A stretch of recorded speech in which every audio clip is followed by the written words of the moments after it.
Good afternoon, everybody. Welcome to our Lunch and Learn webinar on security best practices for Microsoft 365, which until very recently was known as Office 365. So my colleague Rob Kathman and I are your presenters today, and we are both coming to you from the safe and distant confines of our home offices. Rob and I have worked together at IT Solutions for almost 5 years. And we've been looking forward to this opportunity to present on the important subject of Microsoft 365 for you today. So a little bit about ITS before we jump into the heart of the presentation. 2/3 of the IT Solutions clients fall under our managed services and cloud hosting categories. We also have another 1/3 of our business that's dedicated to application development services. We have been involved with the Microsoft partner community for over 20 years, and we got our first gold competency back in 2004. Rob is a member of our 365 consulting team, and that team consists of experts in infrastructure, security, migration project expertise, along with application and programming specialists. The CSP, or Cloud Solution Provider Program, allows us at IT Solutions to resell and manage our clients' 365 licensing and tenants, all under a single pane of glass for maximum efficiency. IT Solutions is an employee-owned firm, so the long-term success and growth of our business benefits all our employees, not just a select few. And our focus is on this region, the Philadelphia region, the Mid-Atlantic region specifically, and servicing it with the best people and processes we can provide. We're not distracted by growth for growth's sake or other regions that could negatively impact our commitment to clients here.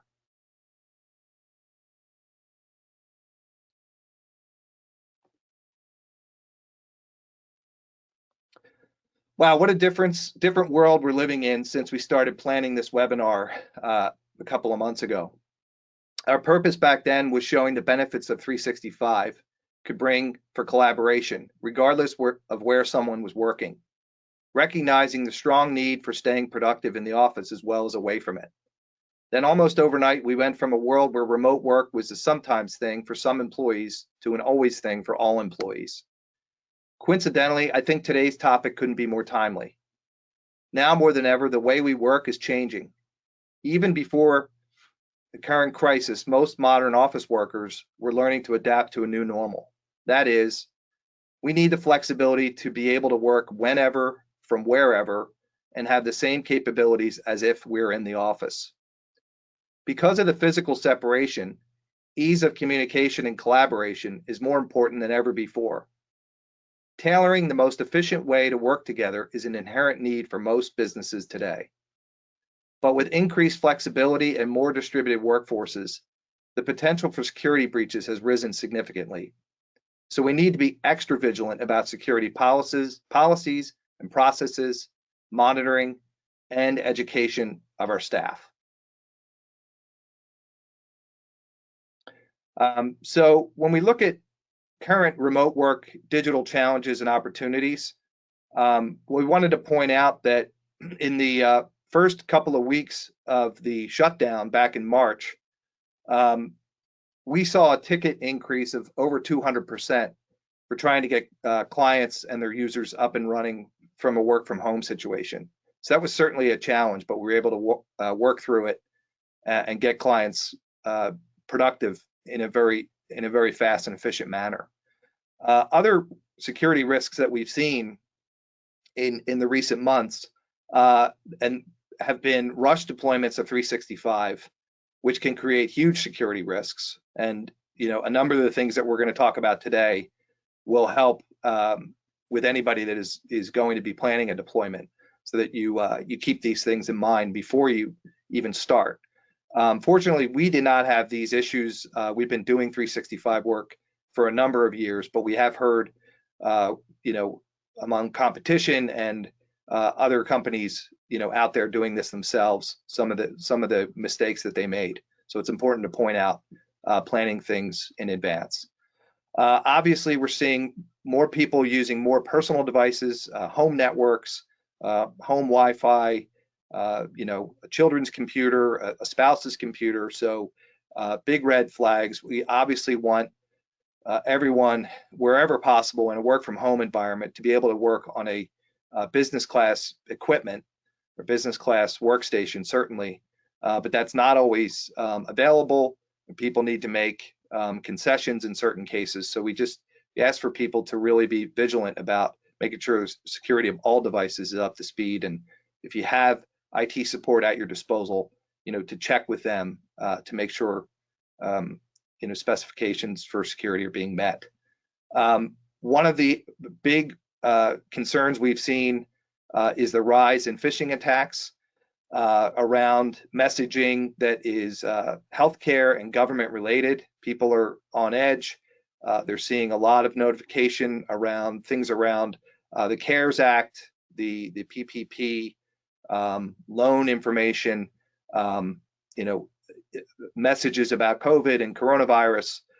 So they might be more anxious and they might be clicking things, you know, unwittingly. Otherwise, if it wasn't for the current situation, they wouldn't be so on edge. So we just ask people to be extra careful about messages about things like this because the hackers are you know, preying on the current situation to try to break through.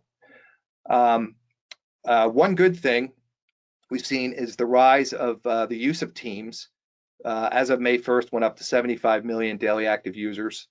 And that was just an increase of 31 million in just a month's time. So it is really caught on, continues to grow.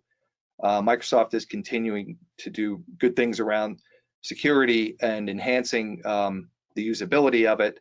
And obviously all the integration of it with 365 has been great from an efficiency point of view for users. Another positive outcome for the most part has been being able to do telemedicine and the fact that healthcare providers are embracing telemedicine because it's allowing them to still get paid and keep appointments with patients in a safe way.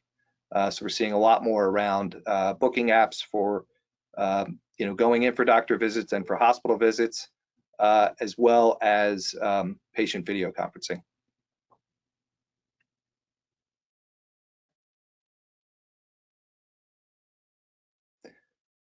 A couple more slides before I hand it over to my colleague Rob. This is a slide we've been using for a number of presentations. So if you've sat through these before with us, you know, we think it's important to emphasize what's available in the 365, you know, ecosphere of products. The ones that we do the most work with are specifically SharePoint, Teams, Power BI, Power Apps, and we're doing more with Power Automate and obviously Office. But the collaboration, you know, capabilities among all these products is fantastic, and it gets better all the time. And as we get into this, we're going to talk specifically about you know, security practices and making these products as bulletproof and protected from you know, from attacks or any sort of compromise. So that's going to be the guts of the presentation today. As we move on here, I'm going to this is a slide that shows kind of the same way that the previous one did in terms of the product ecosphere. This is kind of the security ecosphere of 365. So there's a lot going on in this slide, but specifically, I want to touch on the aspects of security that we find to be, you know, the most critical, and that we're going to talk about, you know, in the remainder of today's presentation. First, advanced threat protection. This protects organizations against sophisticated threats such as phishing and zero-day malware, and automatically investigates and remediates attacks. DLP, or data loss prevention. This uses rules and policies to determine which files and data are considered confidential, critical, or sensitive, and then it protects those files from being shared or transmitted. Multifactor authentication, or MFA. adds a second layer of protection that requires users to provide proof of identity before they're granted access to a profile, typically with a one-time expiring code that has to be entered to complete login. Email encryption helps reduce the risk of unintended disclosure by encrypting and rights protecting email messages sent both inside and outside an organization. Azure AD or Active Directory identity protection allows for detecting potential vulnerabilities that might affect an organization's identities. It allows for configuring of automated responses and investigating incidents. Last but not least, we're going to talk about Microsoft Secure Score, which brings information from 365 to help make informed decisions about changes that are required in Windows and Office deployments. So I'll be back here at the end to do a wrap up and then go over the Q&A. But at this point, I'm going to hand it over to my colleague Rob to speak to you about the security features that I just gave an overview of. Rob, take it away. Hey everybody, this is Robert Kathman. I'm with the Office 365 team, and going to start off with the advanced threat protection. This safeguards your organization against malicious threats that may come from email messages, links, collaboration tools such as SharePoint, OneDrive, Teams, and Exchange Online. This consists of three major components: the policies, the threat investigation and response, and the report.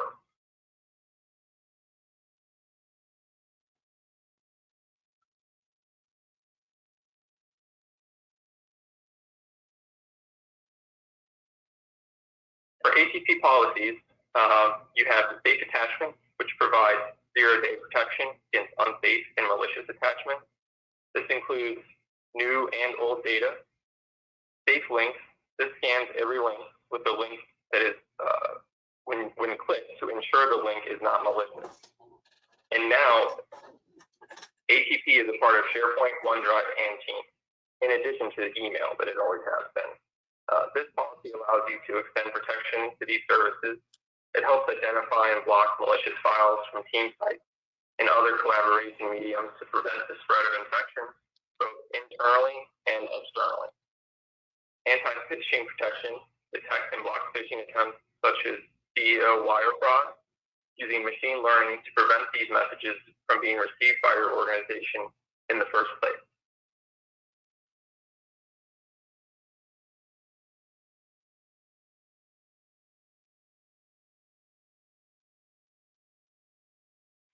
With the reporting message add-in, users can report messages and spam in real time from Microsoft and a mailbox of your choosing to monitor what's going on in your company. These reports help in building the machine learning that ATP uses to detect spam and phishing.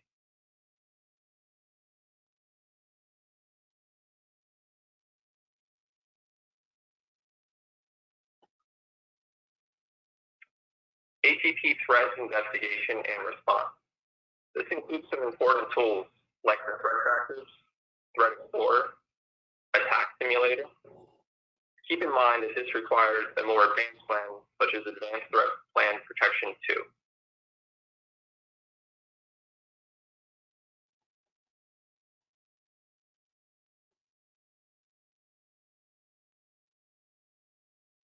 Now we have ATP threat trackers. Threat trackers help you get up-to-date information on issues occurring with the cybersecurity field on a day-by-day basis. This allows you to prepare for issues and changes in the cybersecurity landscape before an issue occurs. You can also save track searches and rerun them at a future time to see if anything has changed.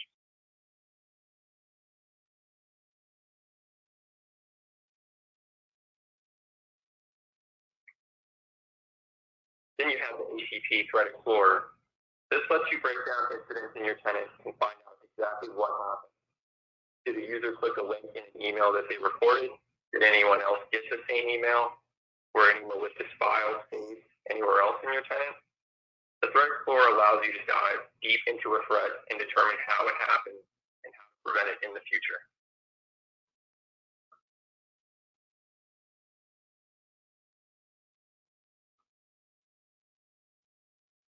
In our next slide, we have an example of threat tracking at the global level on the top. And on the bottom, we can see a timeline of statistics on items sent to junk versus quarantine, which will be blocked.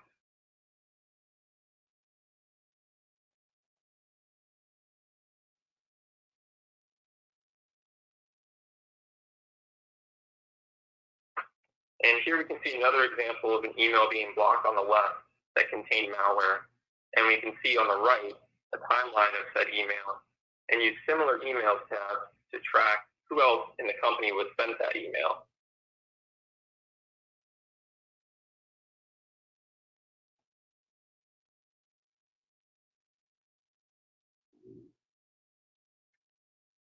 Onto our next feature set of ATP is the attack simulator. This will let you run simulated attacks against your users. This allows for the best type of training because it helps educate users on real threats before they slip through a spam filter. Attack simulator will also run password spray attacks and brute force password spray attacks to ensure users are using good security practices and strong passwords.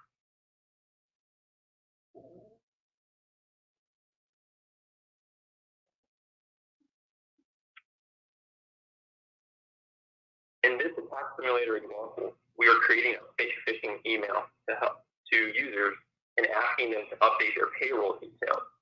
We can then track which users reply to this message and can kindly provide them some security training to help them prevent this from happening in the future, and will help spot additional real phishing attempts in the future.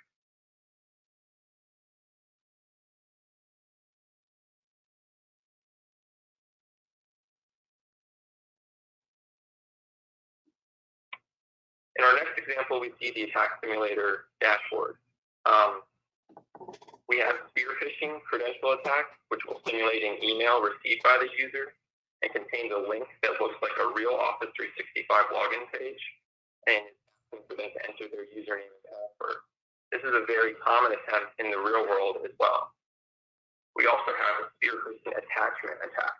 It's similar, however, the attempt to obtain the user credentials is hidden within the attachment itself, like through a URL inside the attachment. And the last two are both internal tests of the user's password against commonly used passwords or a custom password dictionary file. We would receive a report at the end of these attacks if any user has a password that would be considered easy to compromise or guess.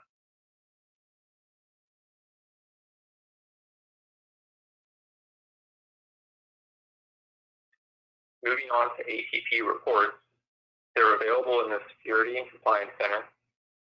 Allows you to take a deep dive and prove your services are working as intended, helps you improve your secure score, and there are multiple report types available, such as the Threat Explorer and real-time detection, threat protection status, ATP file types report, and the message disposition report.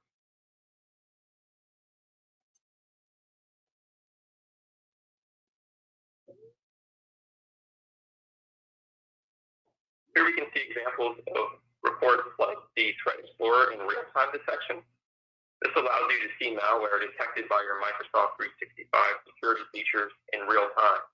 It also lets you see data about phishing URLs and if users have clicked those links or not. We also have the Threat Protection Status report. This is like Threat Explorer, but allows you to see security solution detections over a longer period of time. This can extend as far back as 90 days and is great for executive reports and future planning.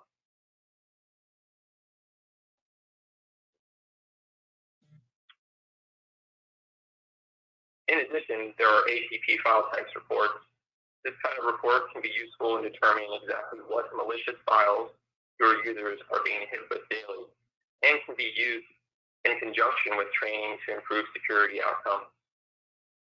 It can also be used with other tools such as Mimecast and Barracuda spam protection to do comparative analysis.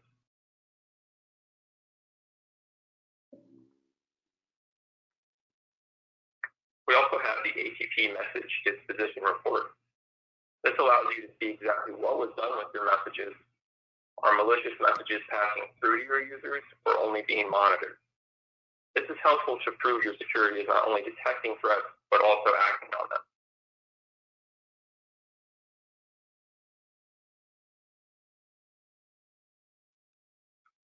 Moving on from ATP, now we're going to talk about DLP, or data loss prevention. This identifies sensitive information across many locations, like Exchange, SharePoint, OneDrive, and Teams. It will monitor and protect sensitive information in your desktop version, prevent the accidental sharing of sensitive information, help users stay compliant when sending sensitive information, and you can use it to view DLP reports showing content that matches your organization's DLP policies.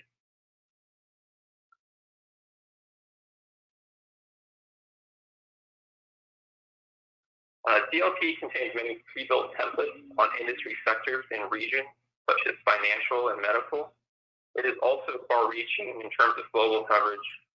Here, as an example, we can see sensitive content types from Australia, such as SWIFT codes, Australian tax numbers, bank accounts, etc.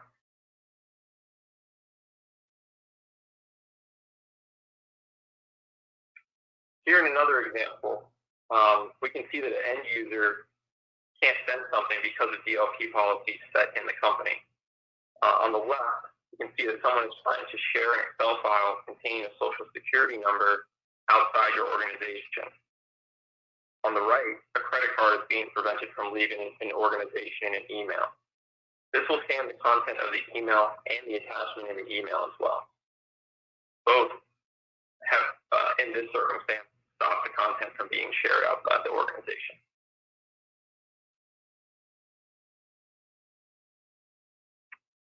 Now we're going to talk about multi-factor authentication. This is something that safeguards access to your data by requiring users to provide a second form of authentication, like something you know, a password, and something you have, a device.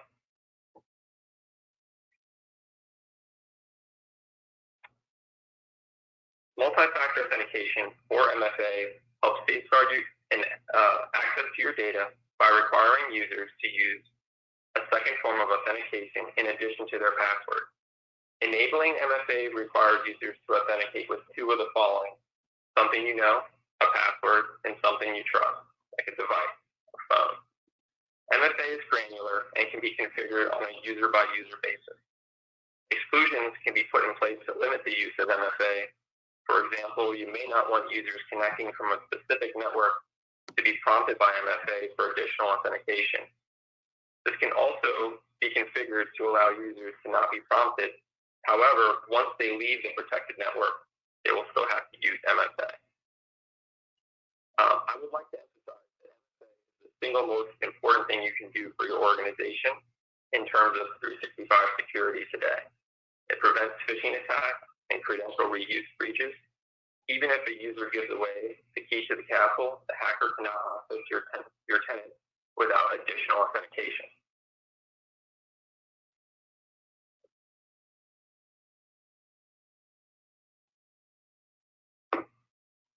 Moving on to email encryption. This allows someone you email to reply in an encrypted method without any extra cost. It can be used even if recipients do not have Microsoft 365. It ensures email is encrypted in transit and at rest, and it allows you to create expiration dates for messages and prevent messages from being forwarded to other parties.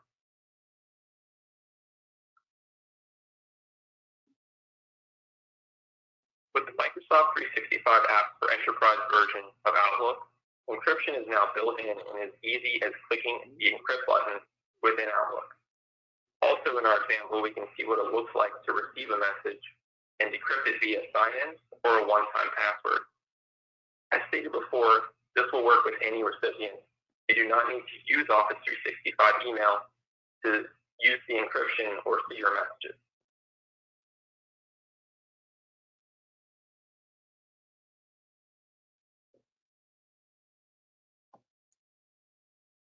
Moving on to Azure AD Identity Protection. This is automation that allows you to prevent the fallout when a breach does happen. This will automate security measures based on a variety of risk detection, like atypical travel, anonymous IP addresses, or unfamiliar sign-in properties.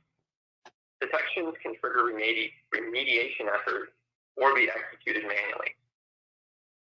Those actions could be performing an Azure MFA request, resetting a password, or being blocked by your admin. Data can also be exported to third-party tools, such as SCIM, or security event and incident management tools.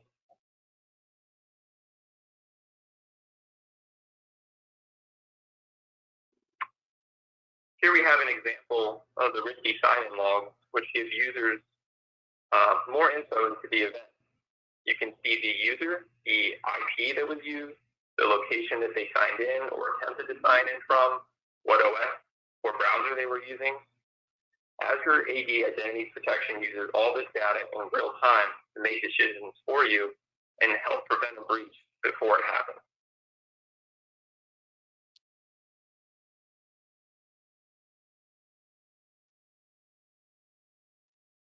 And now we're talking about Secure Score. This is a measurement of an organization's security. The higher, the better.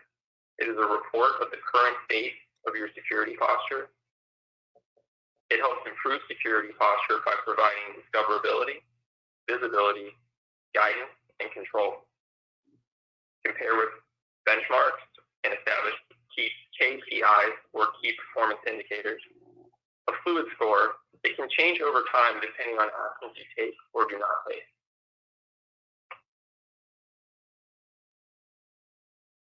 In the following slides, you can see an example of the Microsoft 365 Secure Score dashboard. This breaks down all the security and compliance settings in your tenant.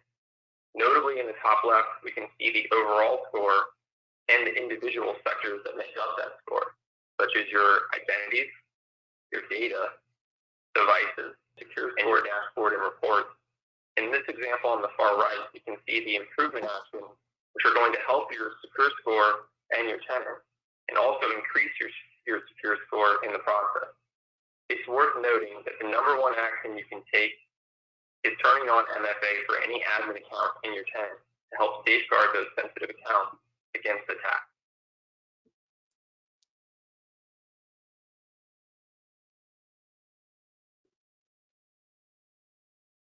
Thank you, Rob. I'm going to that concludes the specifics on the tools that we wanted to talk about today. I just wanted to go over some key takeaways from what we presented, and then we'll jump into some Q&A.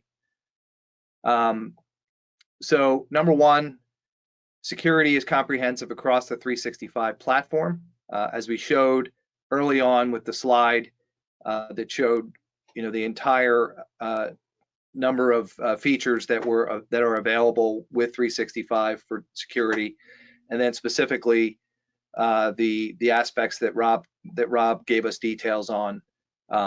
We have a number of ways to protect your 365 tenant. It's important to note that most features do require configuration and regular maintenance. So we like to say it's not a set it and forget it environment. When you're setting it up, there's certainly a number of things that you want to take into account and make sure that you're checking all the boxes on the security, at least the most critical security aspects that we talked about. But then there's ongoing maintenance that's required to keep things locked down for the long term. So at IT Solutions, we do have a dedicated 365 team, as I had said earlier. We have consultants that specialize in security, of course, as well as deployments, customization, and then specific application development around it. We've done hundreds of these over the last several years as 365 has really risen through the ranks of apps that are out there, with a company like Microsoft, and we're certainly here to help in any way that we can. If you'd like, to have a kind of one-on-one discussion with Rob and myself or other consultants from our team, just email us. my email, Rob's email, or at the end of the presentation. We'd be happy to set up a no obligation conversation around it.